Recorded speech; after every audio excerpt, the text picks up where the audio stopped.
My son was in surgery, and my entire family went busy. It wasn't a simple procedure. It wasn't a checkup.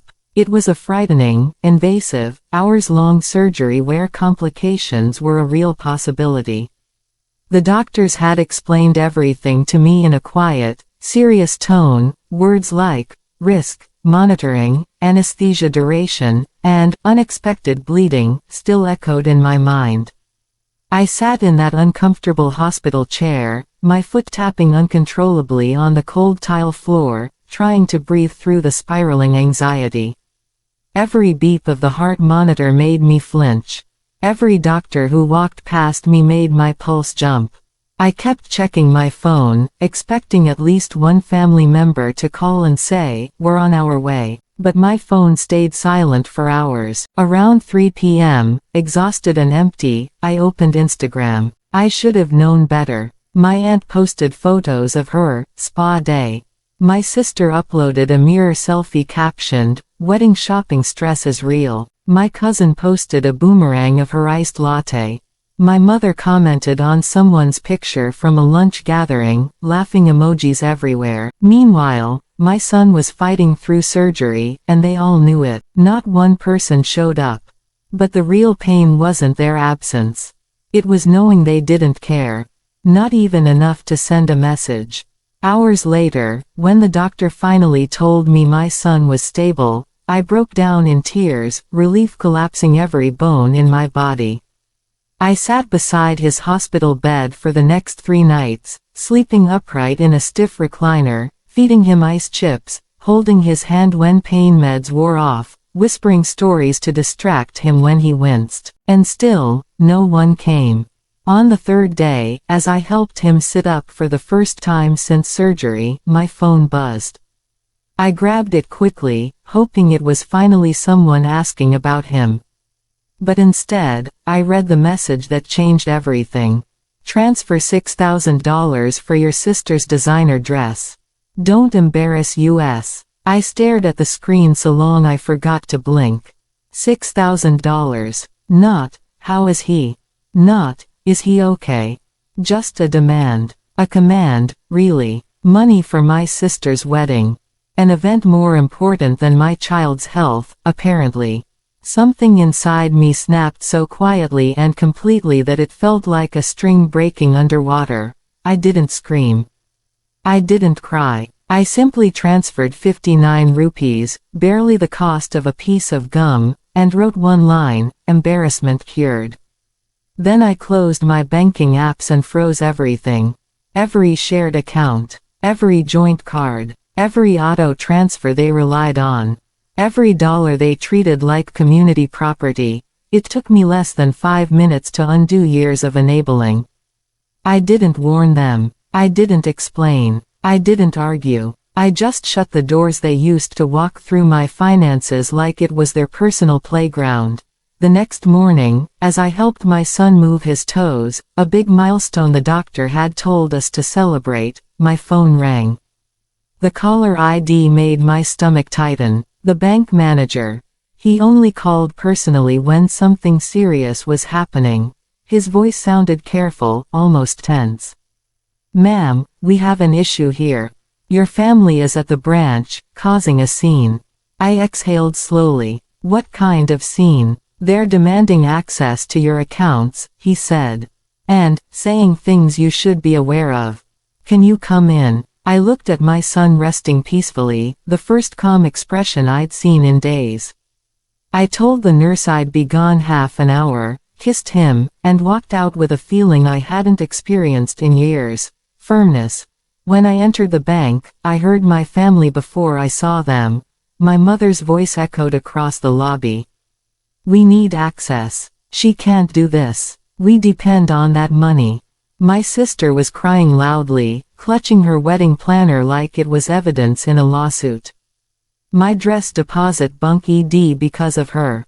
My aunt complained to a teller, "We've always used her account. She can't suddenly freeze us out. It's illegal." The moment they spotted me, they pounced like a pack smelling blood. My mother's eyes narrowed. What have you done?" I kept my voice even. I protected what's mine. My sister stomped toward me. You ruined my wedding. You ignored my son's surgery. That's not the same, she screamed, and several people in the lobby flinched. You're right, I said softly. It's not the same. His life matters. Your dress doesn't. My mother pushed between us. Listen, you owe us. We're family. That money belongs to all of us. I didn't even react. I looked at the bank manager and said, I need your office. Inside, he shut the door and sighed. I apologize for the disturbance. But, you need to know something. He opened a folder. For the past 2 weeks, your family has made multiple attempts to access your accounts. They tried updating your personal information. They tried requesting statement copies. They even submitted a change of address form on your account. My hands grew cold. They've been at this for weeks, he continued. Even on the day of the surgery. And yesterday, your mother tried to sign a form claiming she had authorization to act on your behalf. Shock didn't even begin to cover it. It felt like betrayal layered on top of more betrayal, covered with a fine dusting of entitlement. He closed the folder. We blocked every attempt, but they told us today they have a family agreement that gives them rights to your money. I laughed, a sharp, humorless sound. There is no agreement. They're lying. I figured, he said. Which is why I wanted you to hear it directly. They're not just upset. They were planning something. I took a deep breath. Thank you for calling me. When I walked out of his office, my family stood in the lobby, looking like vultures waiting for a verdict. My mother opened her mouth, ready to start again, but I beat her to it. I know what you tried to do, I said, loud enough for everyone to hear. You've been trying to access my accounts for weeks. Even while my son was in surgery. My mother's face paled. My sister froze. My aunt blinked rapidly. I pulled out a thick envelope. Inside were printed statements, every transfer I had ever made for them. This is everything I've paid for over the last 10 years. Rent, bills, vacations, shopping, subscriptions, food, your emergencies, your mistakes, your comforts, all of it. I held the stack up. You've drained me for years. My sister whispered, that's not fair. You know what's not fair. I interrupted, stepping closer. My son went in for surgery, and you cared more about a designer dress. My aunt tried to protest. We were busy. So was I said, voice hardening. I was busy saving my child's life. I turned to the bank manager. Make it official. Permanent restrictions. None of them can access anything connected to me ever again. He nodded. Already done. My family erupted. You can't do this. You're selfish. We raised you. You owe us. You're destroying this family. I didn't flinch. I looked at all of them, every person who had taken and taken and taken, and said the words I should have said years ago. I owe you nothing. I walked out of that bank, their screams echoing behind me, but for the first time, they didn't sound powerful. They sounded desperate, because they knew the truth. Their free ride was over. Over the next month, I moved.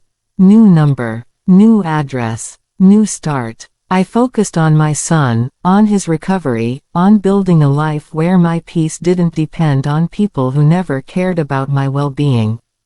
My sister's wedding was postponed indefinitely.